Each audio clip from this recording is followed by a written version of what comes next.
Malam itu, seorang wanita yang bernama Maggie dimintai untuk membantu pamannya guna membawa barang-barang. Sebab pamannya tersebut akan membuka usaha angkringan sate kambing di jalan kota yang tidak jauh dari rumah Maggie. Maggie merupakan keponakan kesayangan dari pamannya. Sebab pamannya tersebut baru saja cerai dengan istrinya yang sudah lama menikah dengannya. Hingga saat ini, pamannya tersebut telah memiliki istri baru namun belum dikaruniai anak. "Letakkan saja di sini, Meg," ujar paman Maggie yang bernama Pak Wawan. Sembari meletakkan barang-barang, Maggie pun ingin suatu saat nanti bisa mengajak teman-temannya untuk berbelanja ke angkringan pamannya tersebut bila angkringan pamannya sudah mulai dibuka. Singkat cerita, saat 3 hari berlalu, angkringan Pak Wawan telah dibuka. Tepat di samping jalan kota Malang ia berjualan, dengan menyuguhkan tempat makan yang sangat nyaman bila dipandang dari jalanan. Pak Wawan berjualan bersama istri barunya, tetapi 6 hari berlalu, tidak satu pun adanya orang yang berkunjung ke angkringan Pak Wawan. Hal ini membuat Pak Wawan tampak pasrah akan usahanya. Namun siapa sangka, istri barunya yang bernama Indah meminta Pak Wawan untuk melakukan cara lain agar bisa memperlariskan dagangannya, dengan memintanya untuk melakukan cara yang pernah ditawari oleh saudaranya saat dulu yang berada di kampung Calikades. Pak Wawan sempat menolak ajakan dari istrinya. Namun saat kemudian ketika Indah menjelaskan dengan apa yang akan ia lakukan, membuat Pak Wawan berubah pikiran. Sebelum menikah dengan Pak Wawan, Indah kerap kali ditawari menggunakan penglaris oleh seorang kuncen yang bernama Mok Lasri, seseorang perempuan yang sangat ahli di bidang spiritual. Beliau sudah banyak membantu orang untuk memperlariskan dagangannya, termasuk membantu membalaskan dendam seorang dengan media santet. Banyak pula beliau didatangi oleh tokoh di desanya maupun orang luar desa, guna untuk dibantu dalam melakukan bisnisnya dengan cara yang tidak baik. Maka dari itu, sebelum ia menikah dengan Wawan, dengan sempatnya Mok Lasri menawari Indah untuk menggunakan penglaris bila suatu saat nanti ia membuka bisnis guna untuk cepat mendapati pelanggannya. Sebenarnya Indah belum paham dampak yang akan didapati olehnya bila menggunakan penglaris, sebab di mata Indah apapun itu bila bisa menghasilkan uang banyak, tentu akan ia telan mentah-mentah dan menganggap hal itu adalah cara yang paling benar. Pak Wawan bertanya kepada istrinya bahwa apa yang akan dia lakukan agar dagangannya bisa laris manis. Indah pun berencana akan mengajak suaminya tersebut pergi ke rumah Mok Lasri saat malam nanti, agar ia segera dijelaskan dan juga diberikan petunjuk untuk melakukan penglaris tersebut. "Bang, sini ikut saya aja. Saya ajak ke tempat seorang kuncen. Nanti abang langsung dikasih tahu sama beliau bagaimana langkah-langkahnya," ujar Indah ke hadapan suaminya itu. Suami Indah tampak bingung, namun ia percaya kepada istrinya bahwa dengan hal yang akan ia lakukan akan menuai hasil yang melimpah. Sore itu, Pak Wawan dan juga istrinya tiba di rumah Mok Lasri. Sebenarnya bila diamati ceritanya, Mok Lasri sangatlah tidak suka dengan keluarga dari Indah. Bila dilihat, permasalahan itu muncul ketika kakek dari Indah ini merebut warisan milik Mok Lasri, di mana pada saat dulunya Mok Lasri dan juga keluarga Indah berada dalam satu pekarangan. Akan tetapi pasca keributan yang terjadi saat itu, Mok Lasri dihajar oleh keluarga Indah, termasuk kakeknya, hingga membuatnya keluar dari pekarangan dan membeli tanah di tempat lain untuk membangun rumah.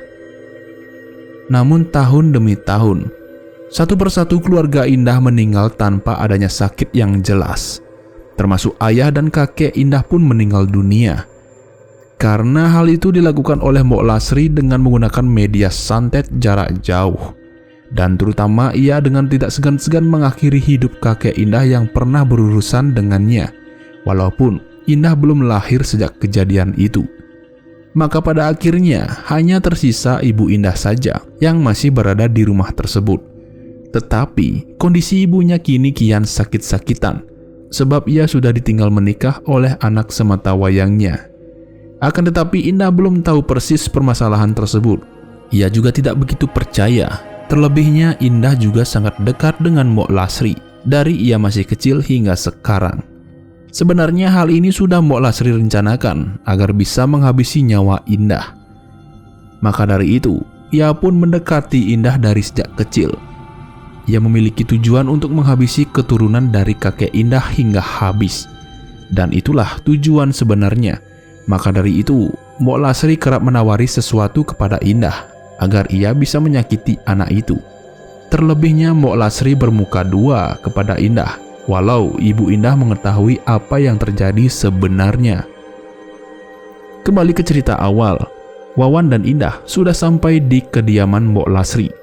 Suasana sangatlah hening dan sayu menghiasi kediaman Mbok Lasri yang terletak jauh dari rumah warga. Selang beberapa lama, mereka pun ditemui oleh Mbok Lasri. Beliau kemudian mempersilahkan mereka masuk ke dalam rumahnya. Sesampainya di sana, Indah pun menjelaskan bahwa apa tujuannya untuk datang menemui Mbok Lasri. Indah berterus terang bahwa ia tergiur akan tawaran dari beliau yang memintanya untuk menggunakan penglaris sebagai jalan pintas memperkaya dirinya melalui dagangannya tersebut. Pak Wawan pun berubah pikiran ketika Mbok Lasri mengatakan bahwa ada syarat-syarat ataupun langkah-langkah untuk memunculkan alat penglaris. Namun Indah tidak sama sekali merasa cemas dan ia sangat semangat akan melakukan hal tersebut. Dan berbeda dengan suaminya itu, masih dalam keadaan ragu.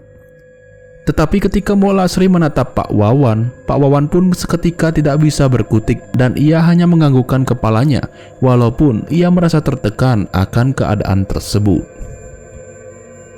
Mbok Lasri kemudian mengambil beberapa sesajen yang telah ia siapkan.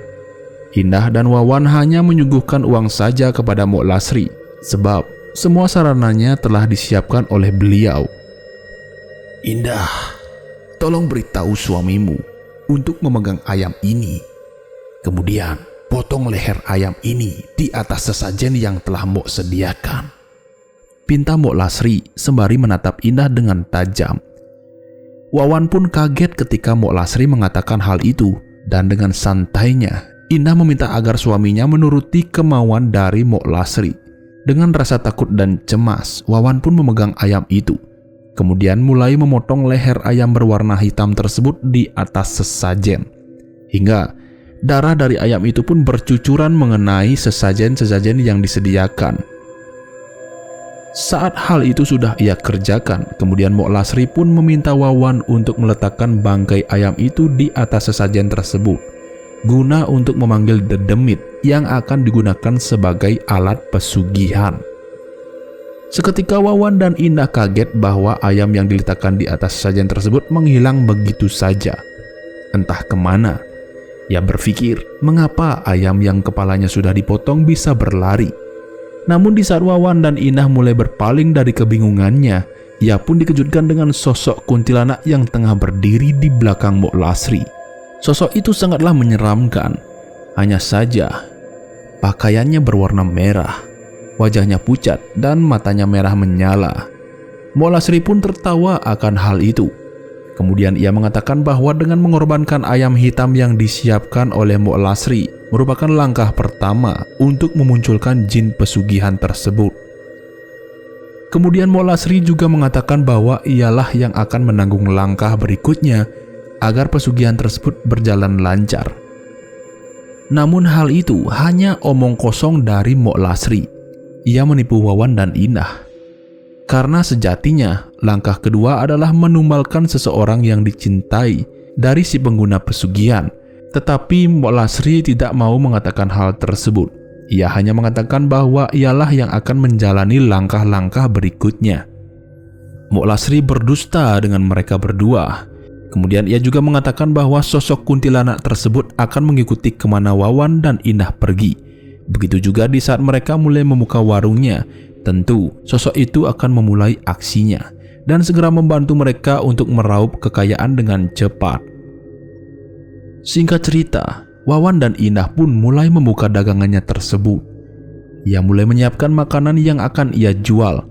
Dan tiba-tiba, sebuah mobil mewah parkir di depan warung mereka.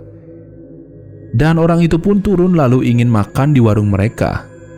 Terlihat Wawan sangatlah senang akan hal itu. Kemudian ia pun mulai menyiapkan pesanan dari seseorang tersebut. Seusai orang itu berbelanja, tiba lagi seorang ibu-ibu bersama rombongannya untuk membeli makanan di warung mereka. Dan tampaknya warung mereka mulai ada perkembangan dari sebelumnya. Satu persatu di antara mereka dengan lahapnya memakan sate dan soto buatan Wawan. Dan di balik semua itu, Wawan pun tetap melaksanakan aksinya dengan meletakkan soto yang sudah ia siapkan. Hingga sosok kuntilanak merah itu mulai meneteskan air liurnya ke beberapa mangkok yang sudah disediakan. Tiada pengunjung yang mengetahui hal ini. Cara ini hanya diketahui oleh si pelaku, yaitu Wawan dan Indah. Dari hasil pekerjaannya tersebut, banyak orang yang kagum dengan Wawan. Begitu juga banyak masyarakat yang memuji bahwa Wawan telah sukses menjalani bisnisnya. Walaupun di balik semua itu ia dibantu oleh Dedemit. Hingga 1 bulan berlalu, warung mereka sudah dikenal banyak orang. Hingga Wawan pun berencana untuk memperbaiki warung miliknya agar tambah mewah dan ingin membuka cabang di daerah lain. Hal itu juga disetujui oleh Indah. Mereka memamerkan kekayaan dari hasil berjualan dan satu persatu. Ketika Indah memamerkan kekayaan tersebut, hal itu diketahui oleh Mbok Lasri. Dengan keangkuhan dan kesombongan Indah membuat Mbok Lasri sangat geram akan sikap mereka. Ia pun ingin segera menghabisinya dan melakukan langkah kedua dari pesugihan tersebut. Seusai janjinya, Mbok Lasri akan menggunakan Indah sebagai tumbal pesugihan dan meraup semua hasil dari pesugihan itu dari tangan Indah. Saat malam itu, Mbok Lasri pun melakukan aksinya. Ia mulai melakukan ritual dan mengingat wajah dari Indah agar ia segera tewas pada saat itu.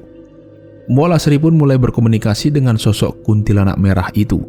Kemudian meminta sosok itu untuk merenggut nyawa Indah untuk dijadikan tumbal keduanya. Saat itu juga, sosok tersebut dengan luasa mencari keberadaan Indah. Saat Indah sedang menghitung hasil dari dagangannya berdua, tepat pada saat itu, Indah sedang menghitung hasil dari dagangannya tersebut bersama suaminya. Dan saat itu juga, sosok kuntilanak yang sering mengikuti mereka pun menyergap Indah dari belakang dan mencekik leher Indah. Wawan pun ketakutan akan hal itu dan membuang semua uang yang ia hitung. Lalu Wawan pun kemudian berlari. Terlihat Indah pun menjerit meminta tolong. Ia pun tidak bisa berbicara karena lehernya dicekik oleh sosok tersebut. Wawan pun tetap berlari dan tidak menolong Indah karena ia sangat ketakutan. Dari kejadian itu, Indah pun sudah tewas di tangan kuntilanak tersebut. Hingga kekayaan yang diperoleh oleh Indah pun pindah di tangan Mbok Lasri.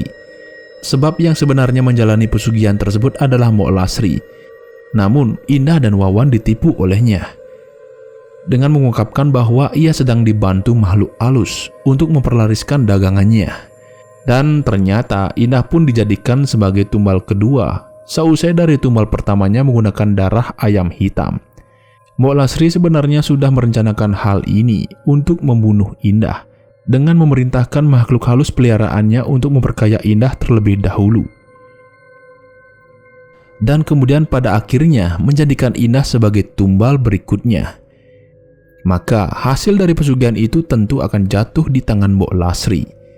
Mbok Lasri pun kegirangan melihat kejadian itu, apalagi dia bisa menghabisi keturunan dari kakek Indah. Dan cerita pun selesai.